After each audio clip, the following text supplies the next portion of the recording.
Assalamualaikum warahmatullahi wabarakatuh. Salam sejahtera buat kita semua. Om Swastiastu, Namo Buddhaya, salam kebajikan. Pertama, marilah kita panjatkan puji syukur kehadirat Allah Subhanahu wa taala, Tuhan yang Maha Kuasa, atas kehendaknya kita menghadiri pembukaan eksekutif Education for Young Political Leader angkatan ketiga yang diselenggarakan Golkar Institute, didahului dengan diskusi publik tentang tantangan demokrasi di era pandemi COVID-19. Saya selaku Ketua Dewan Pembina Golkar Institute tentu mengapresiasi penyelenggaraan acara ini dan dilanjutkan dengan pelatihan kepemimpinan untuk para calon pemimpin muda yang telah hadir secara virtual di acara ini. Dalam 5 hari ke depan, saudara-saudara akan diberikan pengetahuan, berdiskusi berbagai pengetahuan tentang berbagai isu strategis yang perlu dikuasai oleh para calon pemimpin Indonesia saat ini dan di masa yang datang, antara lain geopolitik dan bagaimana peran Indonesia di kepemimpinan transformasional, pembangunan ekonomi, pengambilan kebijakan publik yang tepat dan efektif, dan berbasis kepada bukti atau evidence-based policy. Integritas seorang pemimpin, psikologi organisasi, komunikasi politik, public speaking, penggunaan media sosial, serta kampanye yang tepat. Dan tentu tidak lupa terkait dengan nilai-nilai ideologi kegolkaran. Saya berharap dengan proses pembelajaran akan melahirkan politisi muda, bukan saja yang mampu mengisi posisi strategis ke depan, namun mengarahkan, mempengaruhi jalannya pemerintahan dengan kebijakan yang tepat dan efektif untuk mensejahterakan masyarakat baik di tingkat nasional, tingkat daerah, baik itu provinsi, kabupaten, kota, bahkan sampai ke desa-desa.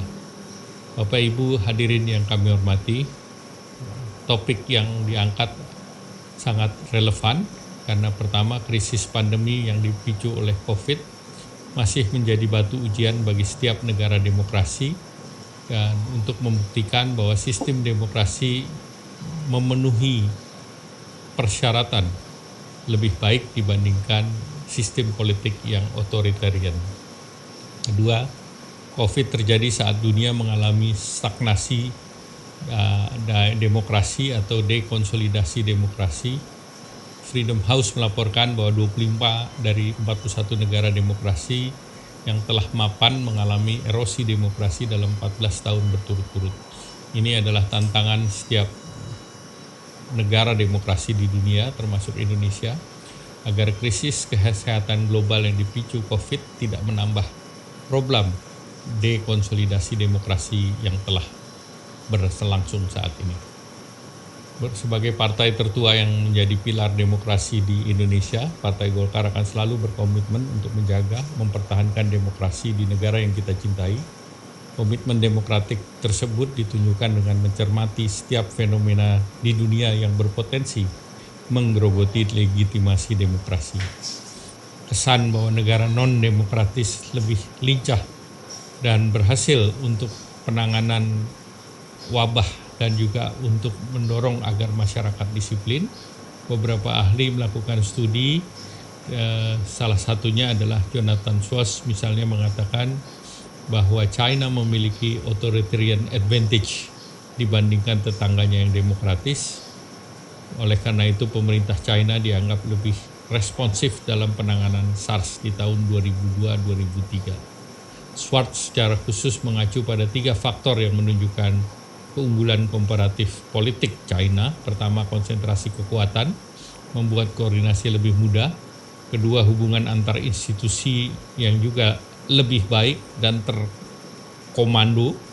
Ketiga, ketaatan masyarakat terhadap pemerintah juga tinggi karena sistem politik otoritarian memiliki mekanisme hukuman yang lebih keras dibandingkan yang demokratis. Namun lebih dari itu, ketaatan publik mendorong partisipasi masyarakat dalam langkah yang diambil guna menangani dan mengatasi krisis. Inilah yang mendorong pemerintah Indonesia menerapkan pemberlakuan pembatasan kegiatan masyarakat yang disinergikan dengan anggaran pemulihan ekonomi nasional, serta koordinasi vertikal antara pemerintah pusat, provinsi, kabupaten, serta Forkominda agar dengan pola demokrasi Indonesia menangani secara berbeda dibandingkan negara demokratis yang lain.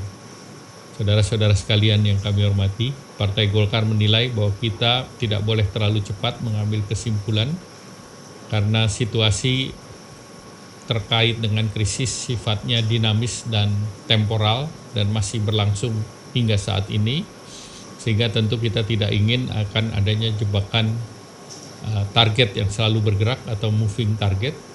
Siapapun yang membayangkan bahwa China dan Vietnam dianggap sukses, saat ini juga terjadi kasus kenaikan yang tertinggi, dan juga Amerika Serikat yang sempat muncul epicenter di awal tahun ini di semester pertama sudah bisa mengendalikan dengan baik.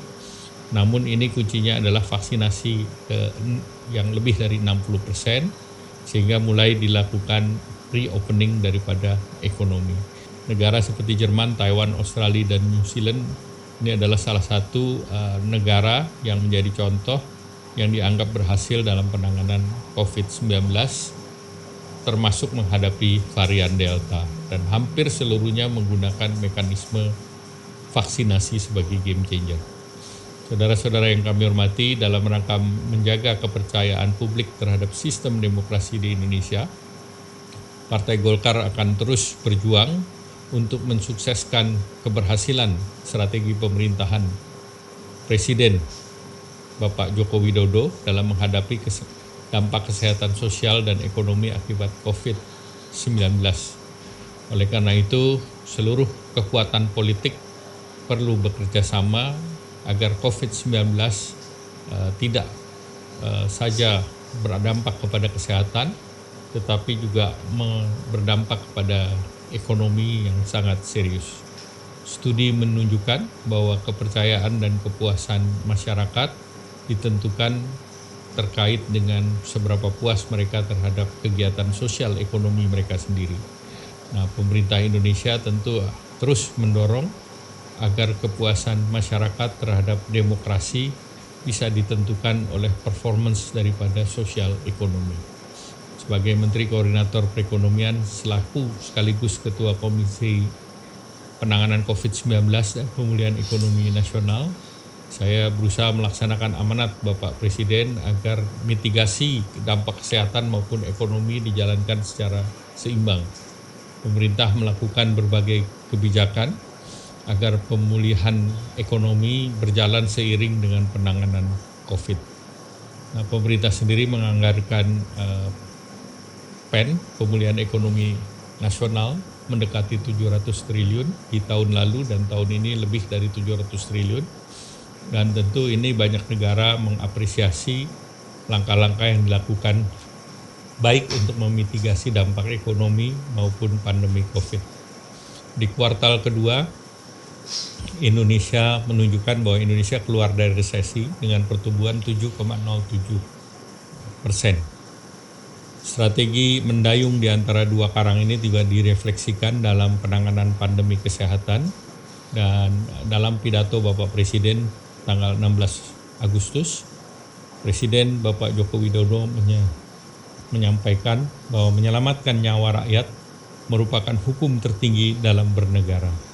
Ketika kasus varian Delta meningkat dan menimbulkan korban kematian, maka pemerintah juga melakukan langkah-langkah non-medis di hulu, yaitu pemberlakuan pembatasan kegiatan masyarakat dengan berbagai level. Kami juga mendukung Bapak Presiden yang mengamanatkan respons cepat dengan vaksinasi yang digenjot dengan target 2-2,5 juta per hari, menggunakan masker, pemberlakuan isolasi terpusat di setiap desa, kelurahan, dan kecamatan, termasuk menggunakan kapal pelni di 6 pelabuhan utama di luar Jawa, Bali, kemudian penanganan kesehatan, penyediaan obat-obatan, fasilitas kesehatan, serta perhatian kepada para tenaga kerja kesehatan yang terus diberikan. Saudara-saudara sekalian yang kami hormati, dalam laporan terbaru Lembaga Penilai Demokrasi yang Kredibel, Parity of Democracy, mengatakan bahwa gejala autokrasi telah menjadi viral. Varieties of Democracy mengklaim 68% warga dunia hidup di negara yang autokrasi, Beberapa negara G20 yang berjumlah besar cenderung berada pada tren otokrasi, antara lain India, Brasil, dan Turki. Alhamdulillah, Variety of Democracy diisi oleh 50 ilmuwan sosial terkemuka, meminta masukan dari expert survei dari 3.500 negara, dan expert memasukkan Indonesia ke dalam kategori elektoral demokrasi. Lembaga penilai demokrasi lain, Economics Intelligence Unit, juga merilis mengenai demokrasi indeks.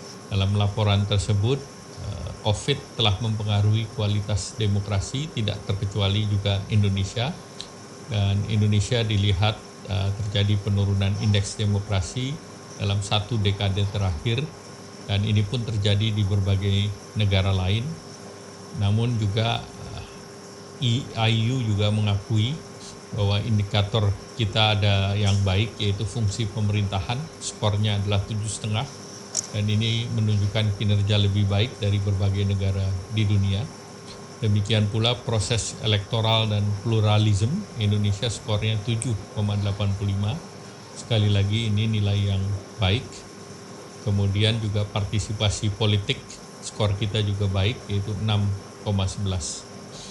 Nah, Indonesia dikatakan mengalami penurunan dalam hal budaya politik dan kebebasan sipil, dan tentu pendidikan politik secara mendalam harus terus-menerus kita kembangkan, mulai dari tingkat elit hingga akar rumput. Sementara dalam hal kebebasan sipil, kita harus terus meningkatkan penghormatan dan kemajemukan, meningkatkan toleransi dalam kehidupan beragama, serta penghargaan terhadap hak asasi manusia.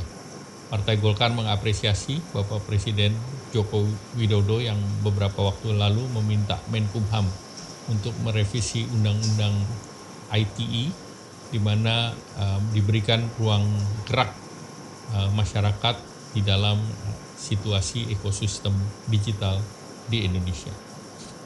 Tentu Partai Golkar berharap bahwa Undang-Undang ITE mempertimbangkan faktor keadilan dan meminimalisir hal yang multitafsir, sehingga tidak digunakan untuk berbagai hal, dan juga tentunya mengurangi ekspresi kebebasan berpendapat. Partai Golkar berkomitmen untuk peningkatan kualitas demokrasi dengan program partai yang lebih terbuka, responsif, dan demokratis. Dan peningkatan kualitas kader ini menjadi salah satu untuk dasar daripada terselenggaranya pendidikan politik. Bapak Ibu yang kami hormati, apa yang dilakukan Golkar Institute untuk melakukan pendidikan, sekalipun di masa pandemi ini, tentunya diharapkan mampu meningkatkan kualitas demokrasi kita. Partai Golkar terus memperkuat presidensialisme dengan peran-peran institusi politik dan sesuai dengan prinsip demokrasi, dan tentu kita tidak mungkin melakukan setback di dalam demokrasi kita, dan kita sudah membuat peran-peran yang jelas antara lembaga eksekutif, lembaga legislatif maupun yudikatif. Di samping itu juga kita sudah mempunyai ketegasan dalam mekanisme terkait dengan program-program pembangunan yang berbasis kepada pemilihan presiden secara langsung. Selanjutnya saya ucapkan selamat kepada saudara-saudara yang terpilih mengikuti program ini. Manfaatkanlah program ini secara baik, dan tentu peningkatan kapasitas saudara juga akan mewarnai perkembangan politik di masa mendatang, sekaligus memperkuat image sekaligus pesan daripada kader-kader Partai Golkar di masyarakat. Semoga Allah Subhanahu wa taala selalu melindungi kita semua. Wallahu muwafiq ila aqwamit thoriq. Wassalamualaikum warahmatullahi wabarakatuh.